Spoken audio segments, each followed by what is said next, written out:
Hello, Malcolm. I'm so excited to be talking with you today, especially because I just learned about this thing. It's really weird from Arc Ethereum. He writes, did you know that Chaldeans own 90% of the grocery stores in Detroit, 40% of the truck drivers in California are Sikh, and about a third of US Sikhs are truck drivers, and that 95% of Dunkin Donuts stores in Chicago in the Midwest are owned by Indians, mostly Gujarati Patels? Welcome to your official working day headquarters. I've hidden a snake somewhere in the store. The first one to whack it gets a free squishy. Got it! Now that's a licorice whip! Hey! Oh, I should have put more thought into my promotion. And then in New England and New York, 60% of Dunkin Donuts are operated by Portuguese immigrants. 90% of the liquor stores in Baltimore are owned by Koreans. And all of these are apparently what Arc Ethereum calls, and other peoples had called, nonlinear ethnic niches. And that these are these weird industries that are dominated by ethnic groups, but not because obviously those ethnic groups should dominate. No, them. I think it is obvious. I think that they were just bred. I think Indians are bred to run convenience stores. It's an entire country breeding experiment to create the perfect convenience store owner. I'm gonna put an Apu thing here. Well, no, liquor stores and Koreans. There are more Cambodian donut shops. Why Cambodians and donuts? No, there is no, and by the way, in all the research on nonlinear ethnic niches, they remove all the ones that should be considered obvious, like Chinese people and Chinese restaurants, because obviously, duh, of course they would maybe dominate that. Although I feel like actually they don't. So you right, aren't Chinese restaurants mostly Korean run or something? They're mostly run by Koreans, yeah, or Mexicans. I feel like I've seen more Mexicans running. No, it's mostly Koreans because white people can't tell the difference, and so they're like, oh yeah, this makes sense. It just seems authentic. Yeah, but no, they've actually parsed this out. And here's the thing, okay? Arc Ethereum, who introduced me to this concept, and we've done some podcasts on other essays he's written. He's fun in that he has spicy takes. We don't necessarily agree with all of them, but they're quite interesting. He thinks they're terrible, and I think they're freaking awesome. Okay, go and explain. The regression of everything that we've ever done as society, and I'm like, this is exactly what we need right now. Okay. You want to create some sort of ethnic carve out for our family and people? I want to make a non-linear ethnic niche. I want to engineer one. And so what I want to do with this episode is I want to walk you through some of the examples here that Arc Ethereum describes, because this is just super interesting. I guess we've kind of seen it, but I never really thought about it because I don't see race, Malcolm. I don't know. I didn't know. Of course not. Yeah. I only see race. That is the only thing I use to judge people is just race. Just Jack Donaghy just sees numbers on top of people's head. If everyone could see the world the way I see it, it would be a better place to live. I bet that's true, Tracy. But I guess I just see the world the way I see it.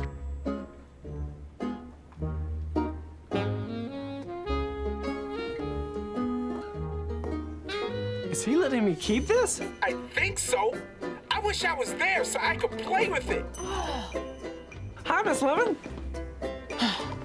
You just see their race. Have you played Ethnoguesser? This is a little off topic. But... No, what is Ethnoguesser? Oh God, we shouldn't go into it too much. No, tell me, it's a game. No, you it's this new game where you see men and women, I think, composite faces, and you're supposed to choose. Razib would be really good at this. He can he is he obviously is going to be the world-class Ethnoguesser winner, but now everyone can try to become like Razib Khan. Get better at judging people's ethnicities upon sight. Yeah, he's insanely good. I don't know how he does it, but anyway, now you can become good at that too through the game Ethnoguesser. But anyway, yeah, I don't see the world like that. I just see the number of actions that I might need to complete to end an interaction with someone and get away. I think that's probably how I see the world. Anyway, though, I want to walk you through some of his examples. Then I want to walk you through the unifying elements, how these form, because what these niches are essentially industries that come to be owned by a group of people that thereby create high barriers to entry and have a distinct advantage in an industry. And while Arc Ethereum thinks these are awful, in a post-demographic collapse, post-AI world, where we end up with techno-feudalism, this could be the thing that saves your people. You know what I mean? You want to own an industry. And he's just assuming that we're going to like continue with globalism, that we're going to continue with open markets. And I don't think we can depend on that. So I'm like, all right. I mean, he's like, oh, it's like this horrible caste system. And I'm like, I mean, yeah, but if the shoe fits, wear it, right? Like this is what we're headed towards. You are for ethno-caste systems. No, I'm not for it, but like if that's what we're headed to, Okay, so wouldn't you rather make sure you're in a good group? Surely he has some hypothesis here. Okay, yeah. So let's just to quote him and why he thinks they're bad. He says non-linear ethnic niches are harbingers of the reversal of centuries of social progress toward interpersonal cooperation and economic progress toward larger, more homogenous, and better integrated markets. I don't know if I like homogenous markets, but anyway, they are super interesting. So he quoted, and he didn't come up with this concept, in a 1999 New York Times article. They are defined as a certain ethnic group becomes entrenched in a clearly identifiable economic sector, working at jobs for which it has no evident cultural, geographical, or even racial affinity. Again, like Cambodians and donut shops. He starts with this example that actually Albanians own cocaine smuggling in the UK. Like, it's an issue with like, why did they, How did that happen? Okay. Yeah. He gave all the examples that I cited above, and then he goes into a couple of case studies, which is interesting. He talks about Cambodian donut shops, which is interesting. He talks about Patel motels. No, and he also go into it. What about them? Yeah, okay, I can if you want to. It's actually so interesting. He says Cambodians run about 80% of the donut shops in Southern California. Cambodians, just to give you perspective, are 0.17% of the population in California. 80% of donut shops, right? Okay, yes, this is, don't like, so he sees that and he's like, oh, end of society. And I'm like, how do I get that percentage? What next? Keep going. The Cambodian donut empire got its start with refugee Ted Ngoy, who first learned the trade thanks to an affirmative action program to increase minority hiring at Winchell's Donuts. The Cambodians were able to totally dominate this traditional American culinary sector through a mix of extended family credit and the use of dong tines, an informal lending club. So basically, he explains it like because they gave each other cheap credit and were sort of like in with each other, they were able to take over this industry. Now, Patel motels. Gujaratis, mostly with the surname Patel, run an estimated 42% of hotels and motels in the United States. I just... like, that is so mind-blowing. This is a huge industry. 42% are run by Gujaratis. What are Gujaratis? Is this some like Gujarati? I think Gujaratis are a subset of the Indian population. Let's look it up. Gujarat is a state of India. So it's like saying Californians, I guess, Okay, great. Yeah. Just again, for like perspective, Gujaratis are about 0.3% of the US population. 40% of the hotels. Yeah, 42% of hotels, 0.3% of the US population.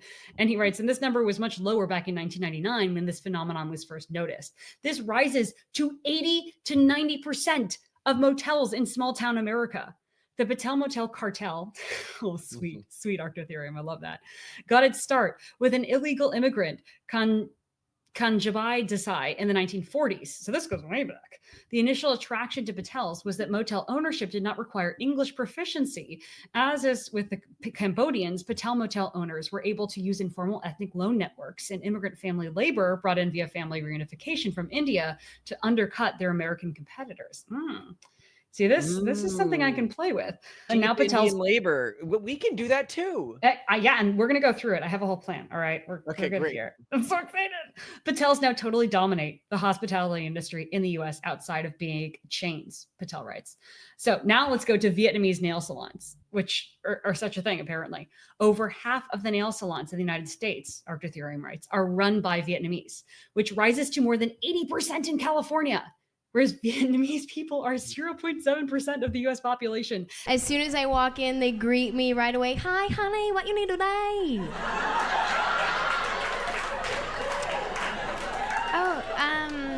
Can I get my nails done?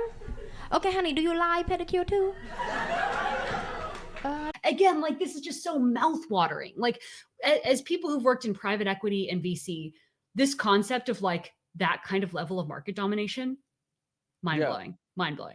Like no one would ever even like propose that. Like I could take over this much of the market, but you can with the right with the right tools. Just like the Patels and the Cambodians, Arc Ethereum writes, Vietnamese immigrants were able to finance nail salons more easily than American competitors because they had access to below market credit from family and friends. Pro-immigration conservatives often celebrate the small business ownership characteristics of nonlinear ethnic niches as a route to assimilation, but that's backwards. As with the Patels, Vietnamese refugees were attracted to nail salons because they didn't require English proficiency. In fact, this enabled ethnic separation from America. And I see his point here. Like that kind of sucks. He also points out, though, later in his essay, that this phenomenon actually diffuses a couple generations in. So this mostly is kind of stuck to first generation immigrants. And then once these people have kids, the kids don't want to do it anymore. And I think that that's, so like his arguments around assimilation, I'm not too concerned about. Well, it appears to me to be because they are running these companies in ways that is strictly worse as a lifestyle than just getting a normal job. Yeah. And this is, obviously Simone and I work with a lot of immigrant families. We've worked in other countries a lot, Japan, Korea, Peru. And, so I've talked with particularly Korean immigrants who went into these types of industries, like the restaurant industry. And what they said is they're like, look, it's not like it's a better job to be running a restaurant. It's actually pretty risky. It's rough. It's pretty long hours. Bad lifestyle. It's pretty tough. They're like, but because of my language skills, I couldn't get hired at any English speaking restaurant. Yeah, They like just who else is wouldn't going to hire hire me. me? Yeah, I or couldn't get- give me autonomy. And here's and they're like, well, no. A lot of them, they came in and they were like doctors and stuff. And they're like, I couldn't get hired because of my language skills as a doctor. So what I had to do was start my own company. Yeah. And I knew a lot of people in this industry. So I started in this industry. Well, and so what Arc Ethereum points out happens here is what the characteristics of the niches entered is they are low prestige, but they offer high social mobility. So no one else wants to take them on. And they have typically like sort of a capped market size. Like you can't get too big in them. So like big investors aren't throwing in money because kind of like you see with like nail salons, motels, donut shops, like it's really hard to grow super big in that unless you have a big chain and you need tons of financing. So they go in, but it still enables them. If you work at a restaurant, it's like renting, you're not putting equity into anything. If you own the restaurant, you'll get that equity over time. So that's those three characteristics: small-ish market, very not romantic, not ideal, like no one wants to work there. And still it offers upward mobility. So here's I tried to make a list going through various cases and observations that he threw in because he has a lot of citations in this. I do recommend reading his article, his Substack article on this subject. But here's why they form. One, labor arbitrage from first generation immigrants, where they sort of access lower cost labor from abroad, is big because they're able to hire, we have to hire people who speak fluent English in addition to Spanish, right? They just need to hire someone who speaks Vietnamese or Cambodian or whatever, right? Also, first generation immigrants are willing to do hard work that second gens and native borns just aren't. So you're also able to hire people who are genuinely hungry. And I think especially, so when you look at all these bougie people going into food service and making like crumble cookie or like all this, like I worked in food service at a cupcake shop owned by two wealthy Canadian women, and they just hired a bunch of like entitled university students. And the turnover was really high. The students didn't work that hard. They didn't do a very good job. I think when you hire native born Americans or even, you're just not going to get that quality of labor. And like immigrants are hungry, especially if they don't have other options. Then the microloans, like he kept pointing out, like all of these groups were basically providing below market credit and loans and liquidity that you just wouldn't get from a bank, even like an SBA loan. And so there's something about the access to capital here that's really giving these businesses a leg up when other people what trying it to is enter. access to capital within industries that these traditional capital sources aren't willing to invest. You're like gonna struggle untouchable. to get a bank loan to start like a nail salon. You're going to struggle to get a bank loan to start a motel in a small town America, because they're going to be like, where's the demand? How would I, where are the assets that are going to continue to have value? And yet the people within the industry are really well positioned to determine if someone's worthy of a loan, because you get, personal references like their cousin who grew up with them. Also, like you understand the industry because you're in it, so you know it. And so, I mean, there's really something very smart about understanding an industry and you being the one to provide the financing, because we've gone through the process of having banks do due diligence on us to loan money to our businesses, and they like just totally don't understand the business. And their key bets on our loan payback are based on the stupidest things, and they think that it's like smart, and they're like, oh good, like based on our calculations everything's going to be okay. And we're like, yeah, you think that, like you really should be looking at this thing over here and you're not, and that's incredibly dumb, but we're not going to say anything. So I think it's really smart. Then there's of course like even more informal things like equipment loans and access. Like, you know, if you all own 7-Elevens and someone's slushy machine breaks, like you could, you know, he quoted someone in his article about how like you can just get, you know, a solution really quickly. If you need a machine fixed, you get the machine fixed. You know, you're not depending. It very much like the whole issue of the atomization of the family, where now you have to like pay a babysitter and like find someone, you pay someone to do everything, and they're not necessarily motivated to help you. And they're like, I don't know, like I don't feel like it today. I can't come out. Like you have people who will be there for you because they are your cousin or they're your uncle, or they know that they need your help too. And so it really is a community in that kind of corporate family way that also we really appreciate. Speaking of corporate family, you also get informal employment. Now, sometimes this is like very not okay. Not legal employment. Illegal Yeah, no, I immigrant. mean, it sounds like what it is it's a few people somewhat profiting off of a lot of people working in the types of jobs that you wouldn't legally have in America. Yeah, right? or like literally they're undocumented illegal immigrants kind of doing indentured servitude / slave labor for you. Like that's the bad end of it.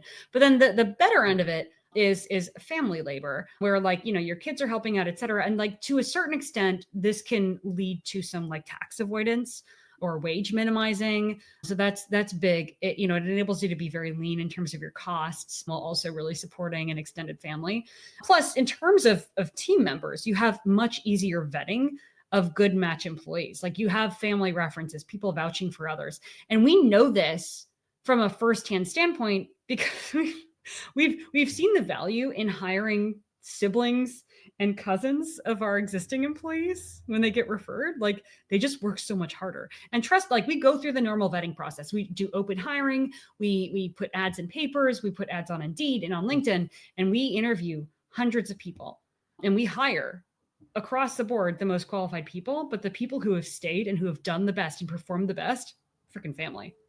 Yeah, because there's the dual thing of like, we leaned into just hiring through family networks. It's amazing. It's one of the best source of referrals, because there's two elements of it. One, you have the pressure of the person who referred them, who's like, don't screw up, this is my reputation and my job.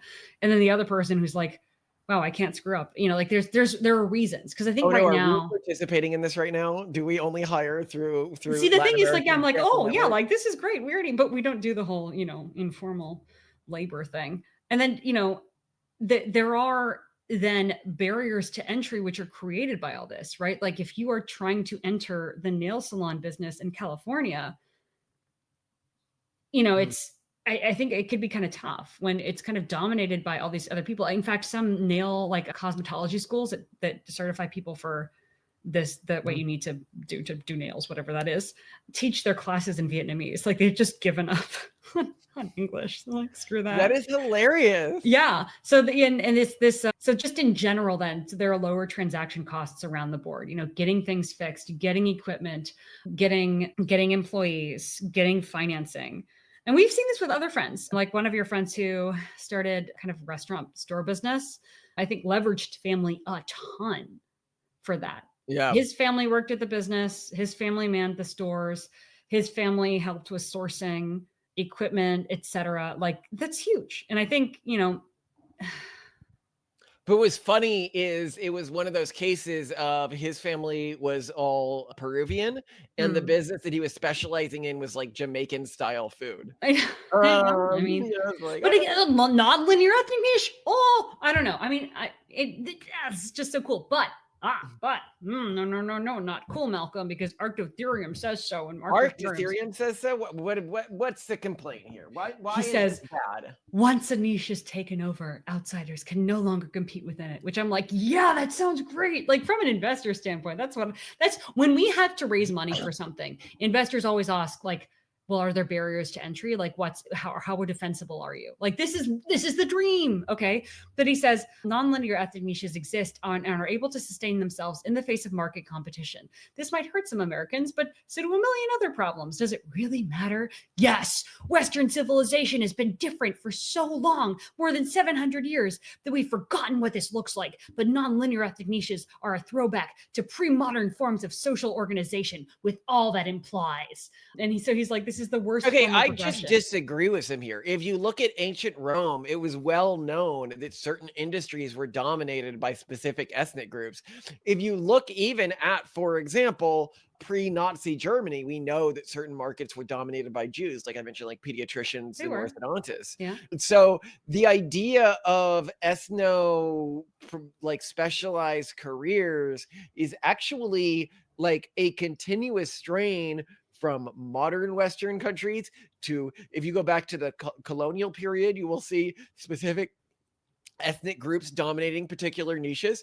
As we've mentioned before, by the way, much to their chagrin, the Quakers and dominating the slave trade. Quakers were, I love it. The Quakers were anti-slavery. And I'm like, well, I can look at Quaker wills and 45% of Quakers own slaves compared to like at the height of the Deep South, it was like 22-23%. To be honest, I'm a little surprised that he doesn't appear to know that there have always been non-linear ethnically controlled industries. If we look at early America, we can, for example, look at in colonial America, particularly in Pennsylvania, German immigrants played a significant role in certain industries. For example, in Germantown, now part of Philadelphia, Germans were heavily involved in paper making, with William Rittenhouse building the first mill in the British colonies in 1690. They also dominated printing, with Christopher Sawyer and his son establishing a major press in 1738, printing America's first European language Bible in 1743. Additionally, German immigrants were known for their craftsmanship in weaving, tanning, and wagon building, reflecting their cultural emphasis on skilled trades. Now, if you go for other periods, you can look at ancient Rome. In ancient Rome, the medical profession was notably dominated by Greek physicians. So was the tutoring industry. Starting with Archelaus of Sparta around 218 BC, Greek doctors like Galen, Diocles, and Soranus of Ephesus brought advanced medical knowledge to Rome. Their influence was due to the advanced state of Greek medicine, which Romans valued, leading to a reliance on Greek expertise for both public and private medical care. Greeks also dominated the theater industries. No. It says Arc Ethereum, nonlinear ethnic niches are slowly dragging Western society back into the default human world of tribes, clans, extended families, and middlemen minorities we escaped 700 years ago. So he basically thinks that they undermine individualism and that nuclear families support individualism, which, I mean, just the fact that he is putting nuclear families on a pedestal, of course, is like a trigger for us, right? Like nuclear families, as we've mentioned before, they only really started as a thing in like the 1920s, and they basically stopped being a thing in the 1970s. No, but get this, he actually seems to be, and I'll quote him on this, like he seems to be actually pedestalizing and thinking that the atomization of the family was a good thing. And here's what he actually says. He says, by breaking extended kin-based structures into nuclear families. So by breaking up the corporate family, this is what he's saying, all right? The Western European marriage pattern facilitated interpersonal cooperation based on the task at hand rather than kinship. Again, what? Atomization. Go buy it from a store. Go get it from a babysitter. Go, put your grandma in a home. This is a really bad take. I know. This is so fun though. Rather than kinship, instead, which both enabled cooperation at much larger scales and greatly improved the efficiency of learning. See, he's like gone. He's like drank the Kool-Aid. He thinks atomization is good. Completely urban monoculture and this is the thing. This is Arc Ethereum. This is the one who was like, you know how to solve demographic collapses. You disempower women. Right, but now he's like, you know how to solve all these problems. We need to split up the family unit. As we've pointed out, when fertility rates started falling, it was not when the woman left the household, it was the man left the household. That was the beginning of the nuclear family. The concept that the man would leave the wife and the kids at home and go out and earn wage labor. That is when fertility rates started falling. That is the core toxin that we are dealing with as a society, is the atomization that he is talking talking about. All of the problems we have today are downstream of that. It is these extended family networks and specialization that made our ancestors great. No, but get this though. This is where it gets even crazier, because this just seems so antithetical to like the space in which Arc Ethereum is moving. But he literally, with this quote, is arguing for the urban monoculture and for homogenization of culture. He writes, genetic and familiarly transmitted cultural adaptations do not diffuse from endogamous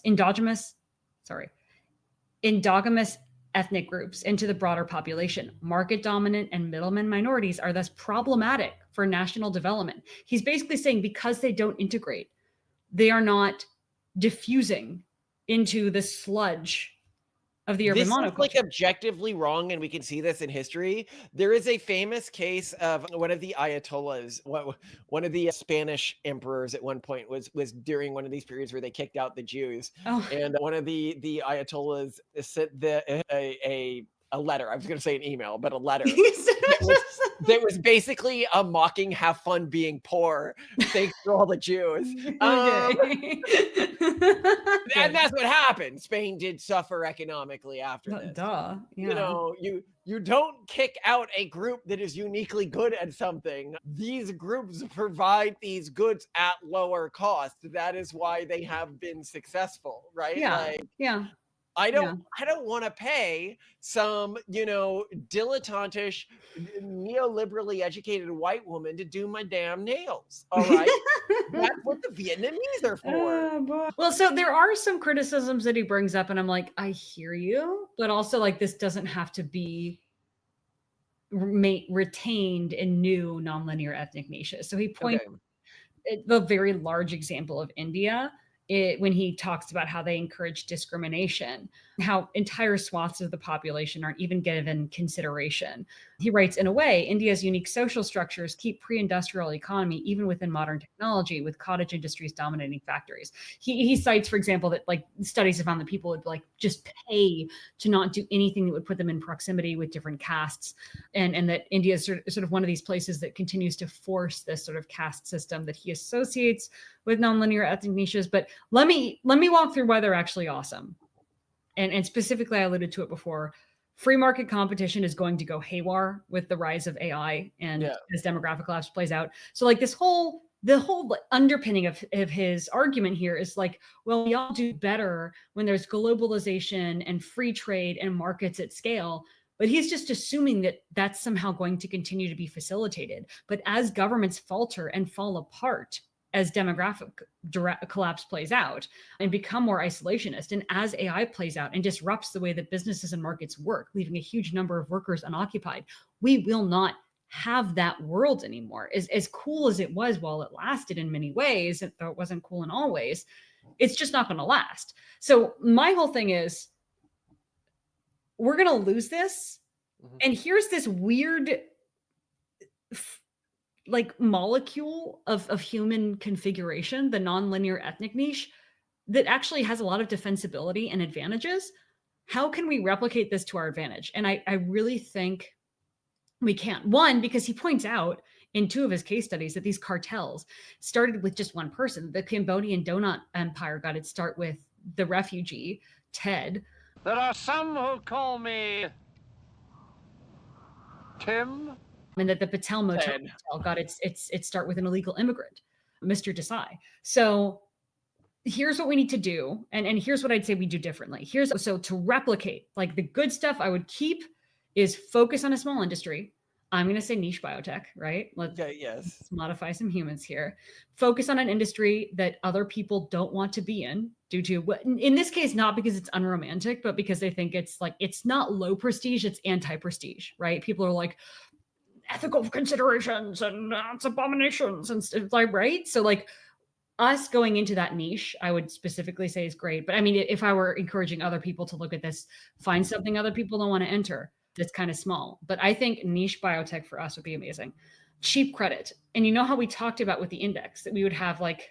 Simone, by the way, what you are suggesting here is that we become the Kaminoans. Very impressive. We take great pride in our combat education and training programs. You mentioned growth acceleration. Oh yes, it's essential. Otherwise a mature clone would take a lifetime to grow. Yes. From Star Wars, by the way, the Kaminoans are the species that they go to clone all the soldiers that live on like the water world. Yeah. You're like, just be the Kaminoans. Okay, great. Continue. Non-linear ethnic niche. I mean, although Yes, they kind of look, ethnically like somehow they have an advantage in that. I don't know. Like maybe they are just somehow. All the Kaminoans are clones. Oh, well, yeah. So then maybe they're not a non-linear ethnic. Maybe they're just an ethnic niche. But anyway, cheap credit. Like we would create, because we plan to, like later in life, once our kids are all in order, we're going to really get the index in order, find a way to like pool a lot of money in it. And then that money will be lent out like low cost financing to businesses that are then part of the index. Within the Techno-Puritan network?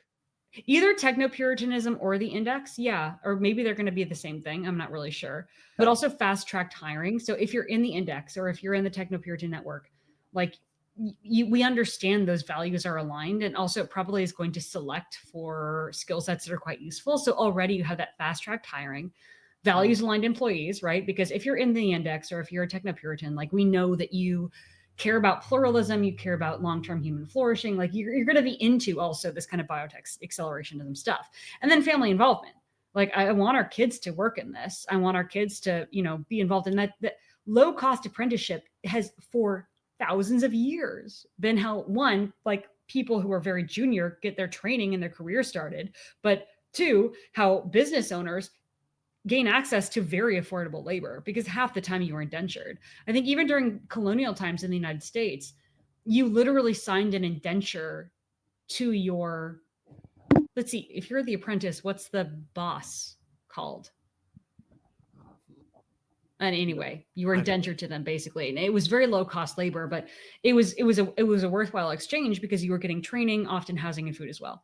Here's what I want to make it different. I want to make it cultural and not ethnic. And I think you can already see examples of this where it's a lot more inclusive. It's like an opt-in thing. It's not like, oh, you don't look the right way or you're not. No, like you absolutely like Catholics in the legal profession. I was going to say, yeah, like look at the Catholic Church. This is a very diverse, like people from all walks of life, all backgrounds, all countries, all races, all ethnicities. And they're all opted in. They're all very ideologically aligned. The LDS have gone kind of halfway there. Also with like Temple recommends cards, like there's a little bit of this like inside network. So LDS applicants are also significantly discriminated against within normal jobs. Yeah. So there's also studies on BYU versus other equivalent schools, and there's Yeah. basically is like a blacklist for hiring, which I don't understand. Like what's with that takes back to that polling you'd found where like the LDS. I mean, I would is be like, really we love hesitant everyone, or and everyone just scared to hates work them. with like a Scientologist, for example. Yeah. Like, this is worrying. But like a Mormon, like, come Yeah. on, man. I know, seriously, like great hires. At least the CIA has figured that out. A lot of government agencies are huge on hiring Mormons. So Yeah, they're just like, someone loves Mormons, and it's the US government. But now the US government's firing everyone, so I don't know. So also I would leverage labor arbitrage, not from refugee desperation, but from ideological alignment, just like the Catholic and Church does, right? And I mean, to a certain extent, the LDS does too. But like when you become a priest, when you enter the church in service, you're not making a lot of money. And they're definitely benefiting from your labor, but also you don't care because one, they take care of you, and there's a lot of just mimetic alignment. Like you're happy, so it's not a problem. I feel like it's a lot less ethical what's happening with refugees because you're just stuck. You don't have other options. You're trapped. I want opt-in, not opt-out. Like I want opt-in, not you're there because you have no way to opt out. And I would also leverage apprentices and not refugees for low cost but high training employees. Like I would want our children to apprentice in this. And I think it's just so much more valuable than like going to college. So also like you don't end up in permanent debt. So, and I don't think that you can study like real genetic science in college anymore because they're no, not with ethics boards, not with like this consensus that CRISPR, gene editing and multiplex gene editing are like, oh, scary. Germline gene editing, oh, God forbid. Yeah. So like, exactly. We will create the hominoid, the rise of the hominoid. Well, that's the other thing. Is another thing I'd want to do differently is obviously what exists with nonlinear ethnic niches now, because they are actually ethnic in nature, is they'll look a certain way. I want to bring everyone in, but also like because we're biotech, it'd be like really cool if like you enter, but like, you know, 80% of the people who enter opt in to have like their eyes turn purple. You know what I mean? Like their irises are purple. And like, oh, you know that they're part of the biotech cartel because they have lavender eyes, which would be really cool. Something like that. You know, like you could tell. You're immediately almost, like, oh, they're different. Yeah. Like, yeah, it becomes ethnic, but it's also a feature, like you're showing off your wares, you know, or that like your heartbeat shows up as a tattoo on like your cheek, you know, all sorts of crazy things or something, right? And I would also want to, one thing that I didn't really get into, which he does bring up as a legitimate concern in his article, is that most of these ethnic niches, they compete and they build barriers to entry just by being very low cost and like undercutting costs for everyone else, sort of making it just too hard for anyone else to compete. But in turn, they're also pretty conservative and not innovative. And they're not also like, there's not a lot of competition and variance, which of course is antithetical to innovation. And I agree, that's bad. Like I'm with Arc Ethereum on that. So I'd want to create incentives that encourage competition. And I think it's really easy to do that, especially based on like how we would provide more funding and how also the index is designed to encourage intercultural competition and remixing. And also just to be very clear, I would want it to be inclusive. Anyone should be able to opt in if they're ideologically aligned. And again, like I just and better than other people. Like we are going to end up in a what do we call it? Techno-feudal world. Techno-feudal world. Yeah, that's what we're heading into. So like you need to sink or swim here, you know? Like I love this idea that like globalism will last forever, but we are headed towards. You don't love it. Come on, do you really love it, or are you just like? I don't know. There were things about it that I love, and there are things about it that aren't so great. But yeah, I mean, I think it doesn't matter whether I liked it or not. It's not going to last. Like the signs point to it not lasting, so we have to plan for something better. So is there anything else that you would try to replicate or do differently? No, I love everything you're saying here. I want to play it out. Let's do it. Let's cut the rest of the world. I mean, I might add like 2 industries. I was going to have 2 industries that I would really focus on. Okay. It would be the human genetic research and augmentation and human AI integration or human computer integration, like brain computer interface and stuff like that. That's what I got my degree in. That's what I started my career in. Yeah. Because I think those are the 2 areas where a lot of people are squeamish about, you know, engaging. Yeah. And I think that, you know, you can create a family that's just like 100% all in this stuff. And you're going to get a lot of people, and they're fields that are going to exist in the future. You know, like these are persistent fields that are going to have a persistent degree of societal squeamishness around them. Yeah. Well, and we've long dreamed of having city state that's devoted to something like this. I never thought about it as a cartel per se. And I had never thought about the fact that this has been done for thousands of years and that there are many examples of this already around the world. I also didn't realize just how strong these nonlinear ethnic niches are. I mean, what? That Chaldeans own 90% of grocery stores in Detroit? That's insane. And have you figured out who they are yet? The Chaldeans? Yeah, let's figure this out. That's what the internet is for. A modern Aramaic-speaking Catholic Syriac community, primarily from northern Iraq. Hello, specificity. Okay. In Detroit grocery stores? Good for you guys. But yeah, I mean, there's absolutely no reason why a modern Aramaic-speaking Catholic Syriac community, primarily from northern Iraq, would be really good at grocery store management. But they are, apparently. They're really good at getting very inexpensive labor from northern Iraq. Apparently. Anyway, I love you to death, Simone. Very interesting topic. I appreciate you prepping this episode, bringing this up. Fans can like and subscribe if you appreciate when Simone does an episode. Yes. Do you like the dumb female speaking more, or is it very annoying? I could imagine it grates on many, but yeah, I mean, I can understand people not wanting the dumb female talking. For what it's worth, the grist for the mill came from Arc Ethereum, who also is highly critical of the professional worth dumb females. So I don't even know. I imagine he doesn't think women are dumb. He just thinks that they're toxic, for what it's worth. Yeah, don't mischaracterize him, Simone. I know. I'm sorry. I love him. I love you, Arc Ethereum. I don't think you're watching this, but we've done like 3 I mean, episodes. at this point, we're pretty big. I Yeah, wouldn't be maybe. surprised. I guess, yeah, I'm always surprised, even if like family is aware of what we're doing. We live in our own little farmhouse world, and I think I just love thinking that, we're out like on the prairie, Nobody knows what in we're the doing. wilderness. Yeah, just like By the way, I don't know if you saw Simone, but Arya Babu, who's been on the show, just sent us a wedding invite. It's in the UK, so I don't think we're gonna go, but really cool that she's getting married. She needs to start pumping out those kids, right? Oh, this is such a pretty. Oh, it's a pretty website. Oh my God, what?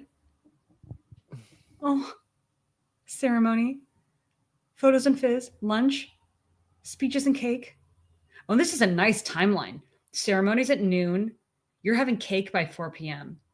Do you understand? That's like how you do it. The weddings we go to, like we just want to get the cake and get out of there, but it's like 9 It's so sad p.m. that I won't be going because I like get invited to weddings so rarely. I know. I don't really invest in making friends because they're gross. I kind of want to go to this though. This looks really nice. You want to go? I mean, if you want to go, I can make it happen. I'm looking at the dates. I don't know. We don't have any money, especially if I'm throwing it into a hole to save our investors. Are you really sure that's a good idea, Simone? Listen, if the board has an aneurysm about it, then we won't. But I just want to do well by everyone. I just want everyone to be happy. Yeah, well, and like I was saying, like, listen, you're like number 2 Google search suggestion is Malcolm Collins billionaire. If everyone don't put our kids at risk trying to make other people. But if everyone thinks you're super wealthy, you've like made it. Like that's I think the only reason why Donald Trump kept like trying to prove that he was wealthy, so that he got on those lists. So if everyone thinks you're wealthy, it's like one of those, like if a tree falls in a forest, if a man is Googled to be a billionaire, who's to know that he isn't? I love you. All right, have a good one, Simone. I love you too. Okay, I'm gonna yeah. Blow it all on this load. Well, come on. I'm sure you're glad to be talking about something other than me blowing our savings to protect our investors, but that's our way. It's your family's way. Who was the family member who lost their hand, like hanging off a roof to avoid somebody named interrupting? Malcolm, actually, one of my namesakes, lost. Yeah, that happened in the family, and we are taught that the investors come first. Yeah, so I don't know. I would rather lose our savings rather than our integrity, our hands. I mean, losing our integrity with investors is a non-negotiable. You do not wrong people who placed a bet on you. You do not double cross, or not even cross. You don't cross. What double cross? Oh my God! Like don't even. You know what I mean? Do you like your blueberries? Yeah. They're the color of the ocean. They're the color of the ocean. Kick a mama's back. Step on a crack and you break your mama's back. Yeah. Do you like your muffin, Titan? Yeah. Don't step on a crack or you'll break your mama's back. Okay. Well, please, guys, don't step on cracks, okay? Okay. You're gonna be very careful about cracks, right? Yeah. Yeah, because we can fall